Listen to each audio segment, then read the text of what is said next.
por mim eu nem estaria aqui, a gente não estaria falando sobre isso. Esses prints que vocês receberam a mais, eu jamais teria mandado se o ministro não tivesse vazado um trecho da nossa conversa, e a intenção aqui é a gente poder esclarecer e dar um contexto a essa conversa. Perfeito. Vamos começar pelo ponto que foi exposto pelo próprio ex-ministro Sérgio Moro ontem à noite, e agora a senhora traz mais elementos. A gente percebe que falava-se sobre uma vaga no Supremo Tribunal Federal. A senhora fala sobre essa vaga mais de uma vez, inclusive. Na conversa liberada por Moro ontem, ela aparece, e hoje, nas conversas que nós acessamos aqui, há uma segunda citação. Era, portanto, algo pacífico que Moro iria para o Supremo, ou que ele esperava isso como contrapartida do governo? Dani, eu acho que todo mundo que está nos ouvindo sabe que não é novidade nenhuma a vontade do ministro Moro de ir para o Supremo. Tanto é que a imprensa falou sobre isso várias vezes. No Twitter, a gente já teve top trends no Twitter falando Moro no STF. A gente já teve matéria dizendo que ele não seria aprovado no Senado. A gente já teve matérias perguntando para o presidente se ele mandaria o ministro para o Supremo. Ou seja, não é algo que eu trouxe do nada, né? É uma conversa que se tem em Brasília desde que o ministro entrou. Ontem ele deixou claro que o presidente não prometeu essa vaga para ele, mas, é claro, todo mundo esperava que o ministro Moro, que foi o ministro da Lava Jato, em algum momento fosse para o Supremo. Então, não só era algo novo entre a nossa conversa, minha e dele, como também não é algo novo para o povo brasileiro, eu acredito. Perfeito. Deputada, vou pedir então para que a gente possa agora analisar tela a tela a conversa. Ótimo. Porque assim nenhum ponto dessa conversa fica descoberto. A gente pode começar, por favor.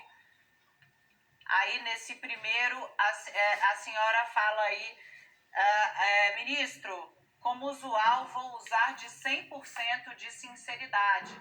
O doutor Valeixo é o homem certo para dirigir a PF? A senhora pergunta sobre a oportunidade de manter o Valeixo. Sugere nomes. Érica Marena e Edu Mauad sempre apontaram coisas sobre as atitudes dele na Lava Jato. Expõe ali, portanto, uma divisão na Polícia Federal. Uma mudança agora seria muito bem-vinda. Há a lista tríplice e sugere o nome de Érica Marena muito próxima a Moro.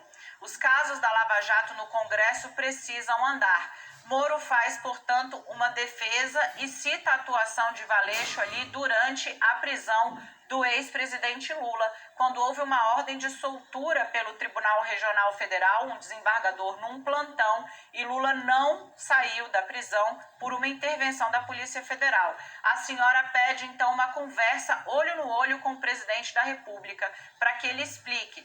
Pergunte onde ele quer chegar, abra a comunicação, a senhora pede. E aí Moro responde, já foi falado 1 milhão de vezes. Nesse momento me parece que ele já estava um ponto acima, né, no estado de ânimo dele. Foi essa percepção que a senhora teve? A senhora o procura já sabendo dessa crise? Porque isso aqui, segundo a data, 17 de abril de 2020. Ou seja, é bem anterior à fervura da crise chegar à imprensa. Está correto?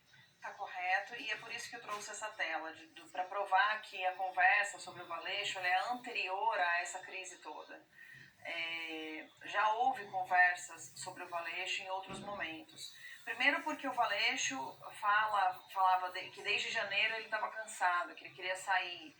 Existe uma conversa interna na Polícia Federal, quando eu digo coisas, eu até tinha pedido para a CNN apagar o nome da Érica Marena e do Mauá, até para não expô-los. Peço perdão, foi uma falha minha especificamente aqui, deputada, desculpe, a CNN protegeu esses nomes e eu aqui passei batido por isso. Peço perdão à senhora. Eu peço perdão aos dois envolvidos. Porque... Não é nem da emissora, eu também, não é nem o feitio da emissora, muito menos o meu furar qualquer tipo de compromisso. Mas vamos seguir, por favor, que é mais importante o esclarecimento na íntegra. Vamos lá. Que na verdade ali eu estava dizendo só o seguinte, que desde a Lava Jato, o Valeixo, ele vem sendo apontado como uma pessoa que sempre teve algum tipo de problema não comportamento, nem nada do tipo não republicano, ele sempre foi muito republicano, etc. Mas o Valeixo, com a tropa, ele não era uma pessoa bem aceita pela tropa. Ontem, vários delegados federais entraram em contato comigo para dizer que todas as outras opções eram muito boas. O delegado Ramage é muito respeitado dentro da Polícia Federal. E não que o Valeixo não seja, mas como ele mesmo disse, ele estava cansado. Então aqui eu falo, né, que havia uma lista tríplice que foi feita pela Associação dos Delegados da Polícia Federal e que a Érica Marena ganhou em primeiro lugar, ou seja, havia opções na mesa, né? E aqui eu não falava ainda do Ramage. Ele diz então que ele defendeu o nome do Valeixo aqui, segundo o ponto de vista dele, e eu pedi para ele conversar com o presidente, porque assim, há muitos meses a gente vem percebendo, e eu comentei isso ontem, até numa entrevista ao vivo, que o problema dele com o Bolsonaro, muitas vezes, não era sobre coisas práticas, e sim uma liga que não gerava, uma conversa que parece que não andava. Quando você trabalha intimamente com alguém, que você tem que confiar, né, a confiança tem que ser mútua, eu acho que faltava uma conversa para os dois sentarem e se entenderem, para parar de terem problemas como esse que vocês viram ontem. E ele disse que já tinha sido dito 1 milhão de vezes.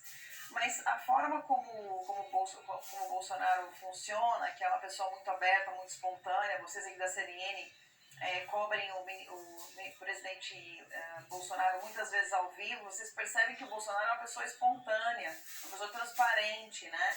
E o Moro, ele tem um jeito muito reservado, uma pessoa tímida. Então, o que eu falo ali é para tentar apresentar os dois. E de uma forma que a comunicação pudesse se abrir e ser ajudada. Aí ele disse que já tinha sido falado milhões de vezes, etc. E a próxima tela já é de 20 de abril, que é um link que eu passo para ele a respeito do antagonista, que fala sobre a conclusão das investigações, né?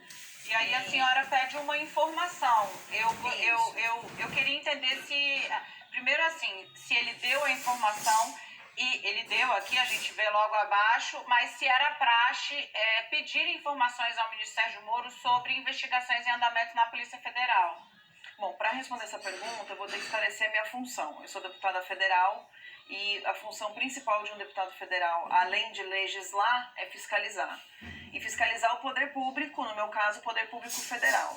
Por mais que eu esteja no governo, é minha função fiscalizar se todas as funções do executivo estão sendo bem realizadas. Uma investigação, se tiver no âmbito da Polícia Federal, e por isso eu pergunto se está na Polícia Federal, ela precisa ser realizada de forma célere, né, de forma transparente, quando possível, porque afinal de contas algumas investigações são, enfim, correm em sigilo, etc., mas aqui era uma matéria do antagonista. Então eu pergunto para ele, é a PF? E ele diz que está no STF.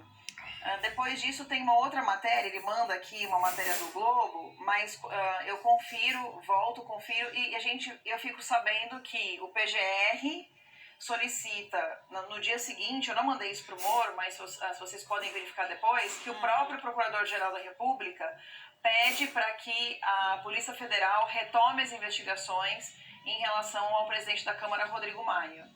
O que eu estou fazendo aí nada mais é do que a minha função de deputada em cobrar qualquer ministro, e isso eu vou fazer não só com o Moro, mas qualquer ministro da República, se não estiver fazendo o trabalho dele.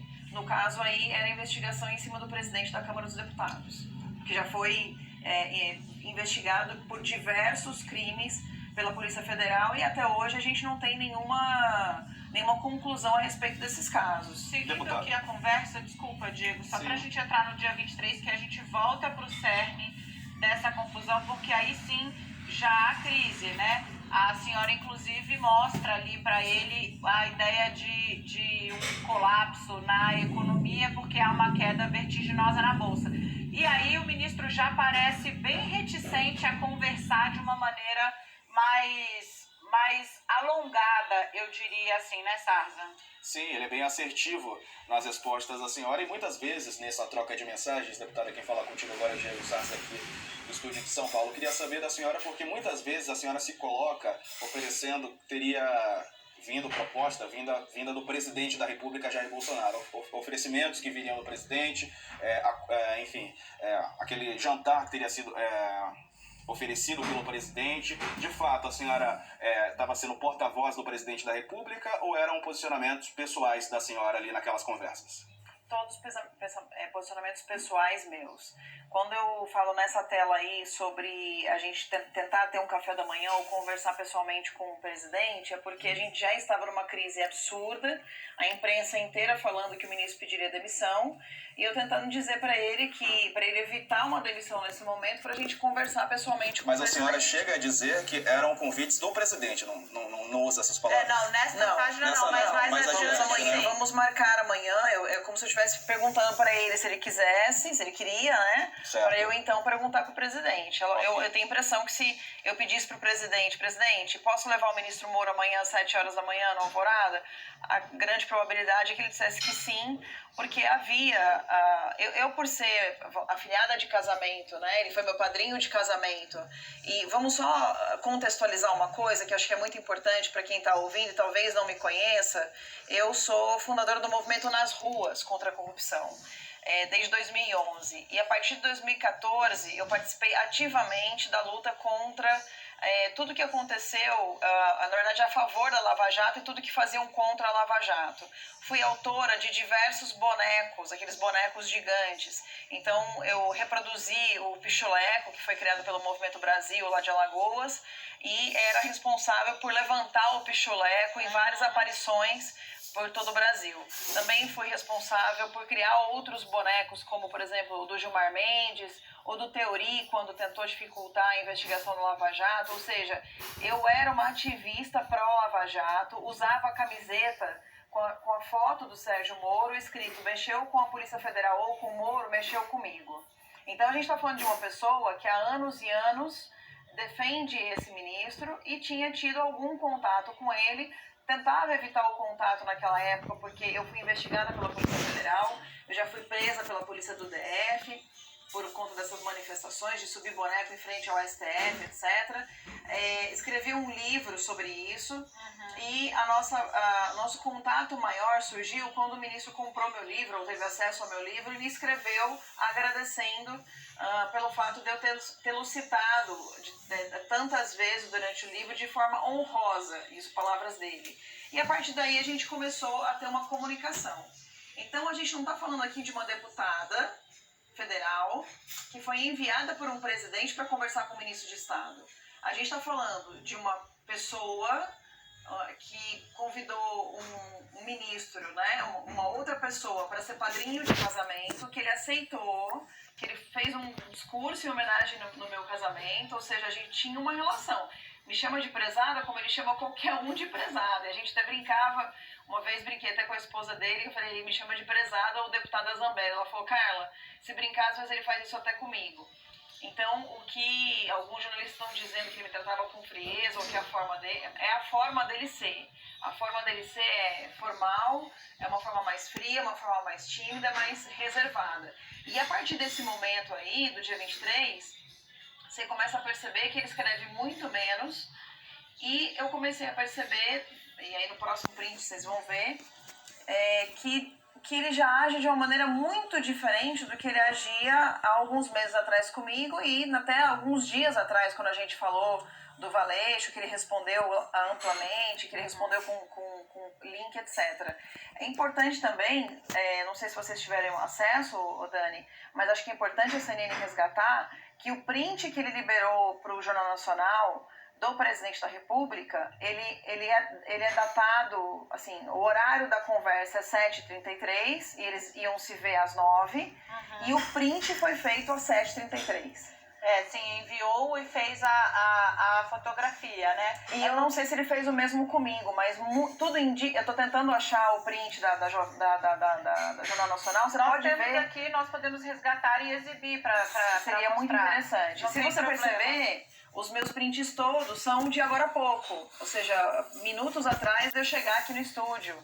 Eu não tinha intenção nenhuma de printar essa conversa. Ele não. Deixa eu consultar, olha, a gente já tem na tela Você Ótimo. vai acompanhar aí, porque como que a deputada chega à conclusão de que o print foi feito no mesmo horário em que a mensagem foi enviada? Porque há um registro do horário ali em cima. Então, a avaliação, né? A única interpretação é de que o print foi feito logo em seguida ao envio da mensagem, tanto que a mensagem não foi lida.